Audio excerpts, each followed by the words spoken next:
చూస్ country delight, live better. ఇప్పుడే country delight యాప్ని download చేసుకోండి.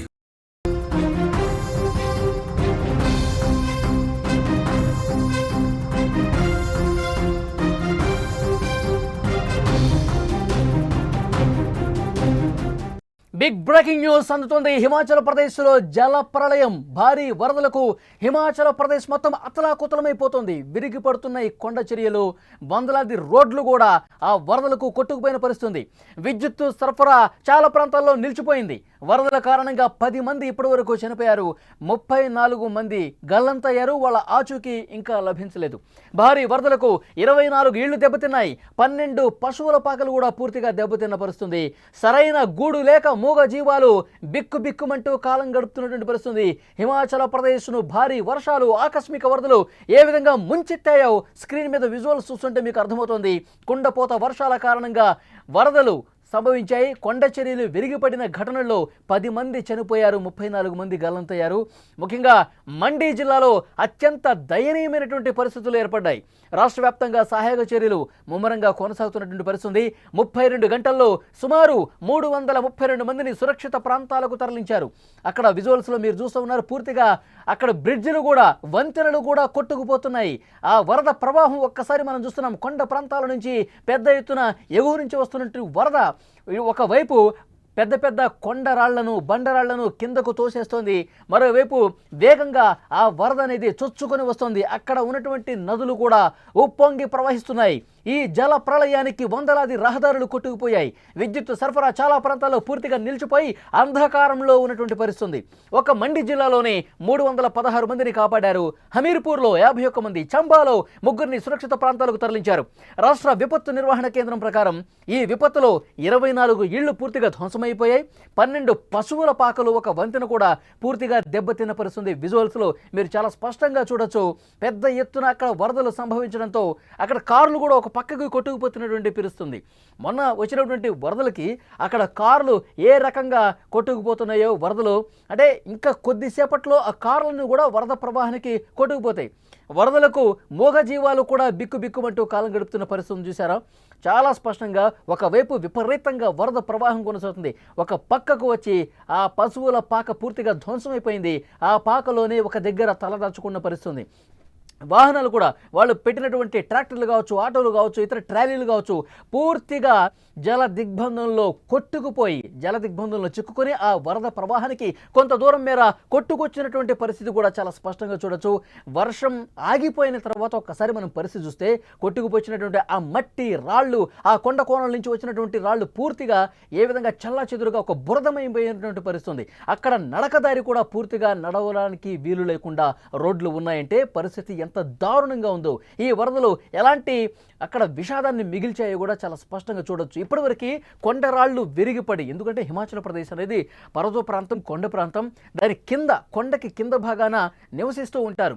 ఒక్కసారిగా భారీ వర్షాలు, వరదలు రావడంతో పైన కొండ మీద ఉన్నటువంటి పెద్ద పెద్ద బండరాళ్ళు కూడా కింద నివసిస్తున్నటువంటి ఆవాసాల మీద పడ్డాయి. చాలామంది తమ గూడును కోల్పోయారు. చాలామంది ఆ బండరాళ్ళు తగిలి 10 మంది వరకు చనిపోయినటువంటి పరిస్థితి.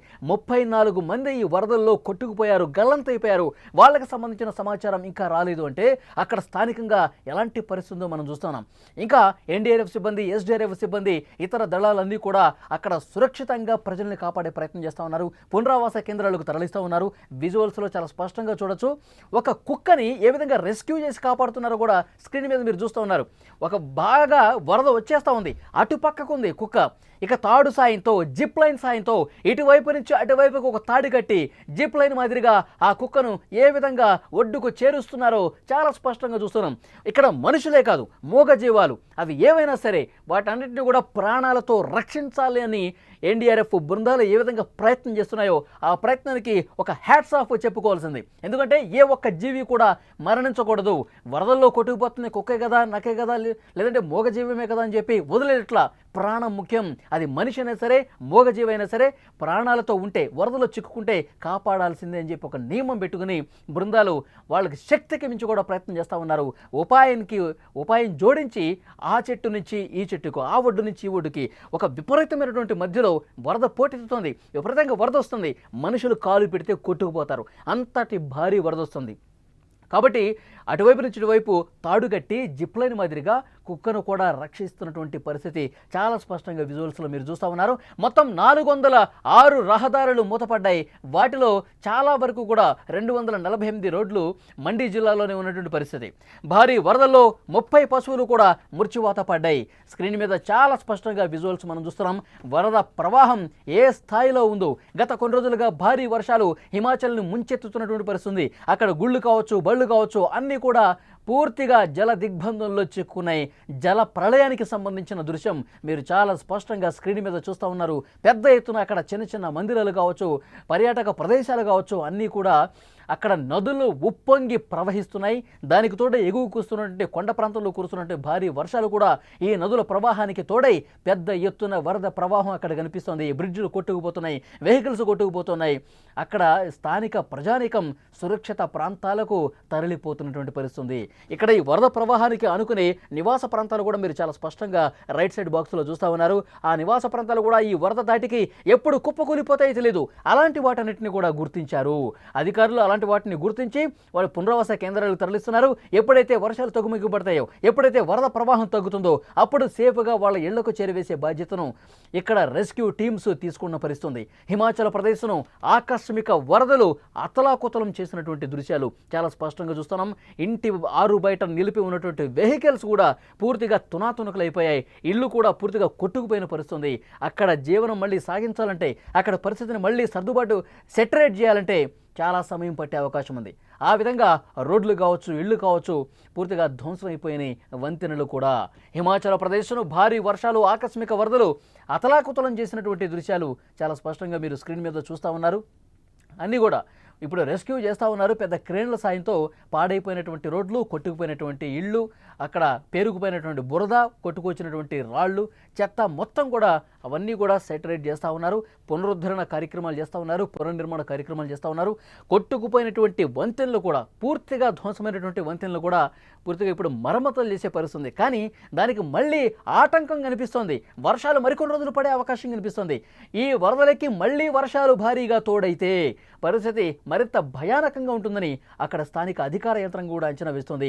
మరికొన్ని రోజుల పాటు వర్షాలు ఉన్నాయి కాబట్టి ముఖ్యంగా లోతట్టు ప్రాంతాల ప్రజలు, ఎక్కడైతే బియాస్ నది కావచ్చు, ఇతర నదులు, ఉపనదులు ఉప్పొంగి ప్రవహిస్తున్నాయో ఆ పరివాహక ప్రాంతాల్లో ప్రజలు చాలా అప్రమత్తంగా ఉండాల్సినటువంటి అవసరం ఉంది. మీరు పునరావాస కేంద్రాలకు వెళ్తే అక్కడ మీ బాధ్యత మొత్తం అధికారులే చూసుకుంటారు. అక్కడ మీకు మెడిసిన్స్ అందిస్తారు, రోజు ఫుడ్ అందిస్తారు, పాలు అందిస్తారు, వృద్ధులకు మెడిసిన్స్ అందిస్తారు. అన్నీ కూడా వాళ్ళకి సంబంధించినటువంటి ఆ బాధ్యతలు అధికార యంత్రాంగం చూసుకుంటుంది. ఎలాంటి ఇబ్బంది లేదు. కానీ మీరు క్షేమంగా ఉన్నారా లేదా మీ ప్రాంతంలో, ఎందుకంటే లోతట్టు ప్రాంతాలు, కొండ దిగువ ఉన్నటువంటి ప్రాంతాలని పూర్తిగా అప్రమత్తం చేస్తూ ఉన్నారు. మీకు ఇబ్బంది ఉంటే ఒక టోల్ ఫ్రీ నెంబర్ కూడా హిమాచల్ ప్రదేశ్ మండి జిల్లాలో, ముఖ్యంగా మండి జిల్లాలో ఉన్నటువంటి ప్రజలకు, ఏదైతే ఈ నదీ పరివాహక ప్రాంతంలో నివసిస్తున్నటువంటి ప్రజలకు అప్రమత్తం జారీ చేసినటువంటి పరిస్థితి. సో వెంటనే వాళ్ళందరినీ కూడా సురక్షిత ప్రాంతాలకు తరలిస్తున్నారు. ఇంకా వరదల్లో ఎవరైనా చిక్కుకుని ఉన్నారా, ఆ చిక్కుకున్న వాళ్ళకి సంబంధించి ప్రతి ఇంటిని కూడా తనిఖీ చేస్తున్నారు. లోతట్టు ప్రాంతంలో పూర్తిగా అప్రమత్తం చేసి ఎవరు వరదల్లో చిక్కుకున్న మనుషులు కావచ్చు, మూగజీవాలు కావచ్చు, ఇంకెవరైనా సరే వరద ప్రవాహంలో కొట్టుకుపోతుంటే వాళ్ళని ప్రాణాలకు తెగించి మరి బృందాలు ఏ విధంగా రక్షిస్తున్నాయో కూడా మనం చూస్తున్నాం. మూగజీవాల పరిస్థితి ఎంత దారుణంగా ఉందో స్క్రీన్ మీద మనకు కనిపిస్తోంది. తలదాచుకుంటున్నాయి. ఒక పక్క వరద ప్రవాహం కాలు బయట పెడితే చాలు వరదలో కొట్టుకుపోవటమే, ఇక మృత్యువే, ఇక వేరే దారేం లేదు. అవన్నీ కూడా బిక్కుబిక్కుమంటూ, వాటికి ఆహారం లేదు, వాటికి వాటర్ లేదు. పూర్తిగా ఈ వరద మొత్తం కూడా, బురద మొత్తం కూడా పెద్ద ఎత్తున అక్కడ పేరుకుపోయి ఆ వరద ప్రవాహం భయానకంగా ఉన్నటువంటి పరిస్థితుల్లో ఒక మూలకు తలదాచుకుంటున్నటువంటి మూగజీవాలు మీరు చూశారు. వరదల్లో కుక్కను ఏ విధంగా కాపాడుతున్నారో కూడా చాలా స్పష్టంగా మీరు స్క్రీన్ మీద చూస్తూ ఉన్నారు. హిమాచల్ ప్రదేశ్ని గత 4-5 రోజులుగా భారీ వర్షాలు, ఆకస్మిక వరదలు ముంచెత్తుతున్నటువంటి పరిస్థితి. ఈ కుండపోత వర్షాల కారణంగా వరదలు, కొండ చర్యలు విరిగిపడిన ఘటనలో ఇప్పటికే 10 మంది చనిపోయినటువంటి సమాచారం వస్తుంది. మరికొంతమంది గల్లంతయ్యారు. ముఖ్యంగా అక్కడ మండి జిల్లాలో అత్యంత దయనీయమైనటువంటి పరిస్థితులు ఉన్నాయి. రాష్ట్ర వ్యాప్తంగా సహాయక చర్యలు కొనసాగుతున్నాయి. గత 32 గంటల్లో 332 మందిని సురక్షిత ప్రాంతాలకు తరలించారు.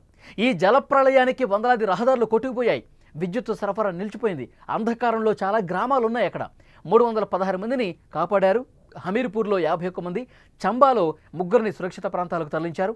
రాష్ట్ర విపత్తు నిర్వహణ కేంద్రం ప్రకారం, వాళ్ళు ఇచ్చినటువంటి డీటెయిల్స్ ప్రకారం ఈ విపత్తులో 24 ఇళ్ళు, 12 పశువుల పాకలు, ఒక వంతెన పూర్తిగా దెబ్బతింది. మరికొన్ని వంతెనలు కూడా ప్రమాదం పొంచి ఉంది. ఎందుకంటే ఆ వరద ప్రవాహం వంతెనకి చాలా దగ్గరగా ఆ ప్రవాహం వస్తుంది. ఇంకో రోజుల పాటు భారీ వర్షాలు పడ్డాయి అనుకోండి, ఇంకొక 24 గంటల పాటు ఎడతెరిపి లేకుండా వర్షం పడితే పూర్తిగా ఆ వంతెనను దాటుకొని ప్రవహిస్తుంది వరద.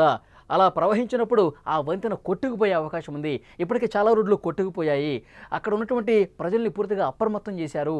సో డెఫినెట్గా అన్నీ కూడా సమీక్షతో అక్కడ ఉన్నటువంటి రాష్ట్ర ప్రభుత్వం కూడా ప్రత్యేకంగా కొన్ని బృందాలు ఏర్పాటు చేసి అధికార యంత్రాంగం సునిశ్చితంగా అన్ని ప్రాంతాలు, ముఖ్యంగా ఎక్కడైతే భారీ వరదలు వచ్చి లోతట్టు ప్రాంతాల్లో ఇబ్బందికర పరిస్థితులు ఉన్నాయో అక్కడ పూర్తిగా సమీక్ష చేస్తూ ఉన్నారు. ప్రజలను అప్రమత్తం చేస్తూ ఉన్నారు. పునరావాస కేంద్రాలు తరలిస్తూ వాళ్ళని సురక్షితంగా ఉంచే బాధ్యత మాదే అని చెప్పి అక్కడ అధికార యంత్రాంగం రెస్క్యూ చేస్తున్నటువంటి పరిస్థితి. ఇప్పటికే మీరు విజువల్స్లో చూస్తూ ఉన్నారు. ఎన్డీఆర్ఎఫ్ బృందాలు, ఎస్డీఆర్ఎఫ్ బృందాలు అందరూ కూడా వాళ్ళు చాలా సీరియస్గా వర్క్ చేస్తూ ఉన్నారు. అక్కడ వరదల్లో, ఆ వరద ప్రవాహ ప్రాంతాల్లో, నదీ పరివాహక ప్రాంతాల్లో ఎప్పటికప్పుడు మానిటరింగ్ చేస్తూ ఉన్నారు. ప్రతి ఒక్క చిన్న విషయాన్ని కూడా వాళ్ళు చాలా క్షుణ్ణంగా పరిశీలిస్తూ ఉన్నారు. ఎందుకంటే మనుషులు మాత్రమే కాదు, చాలామందిని అక్కడి నుంచి తరలించేశారు. కానీ మూగజీవాలు, గేదెలు కావచ్చు, ఆవులు కావచ్చు, కుక్కలు కావచ్చు, ఇట్లా ఏ మూగజీవమైనా వరదల్లో చిక్కుకుందా, సో కాపాడాల్సిన బాధ్యత మనదే అంటూ అక్కడ సీరియస్గా రెస్క్యూ చేస్తున్నటువంటి దృశ్యాలు మీరు స్క్రీన్ మీద చూస్తూ ఉన్నారు.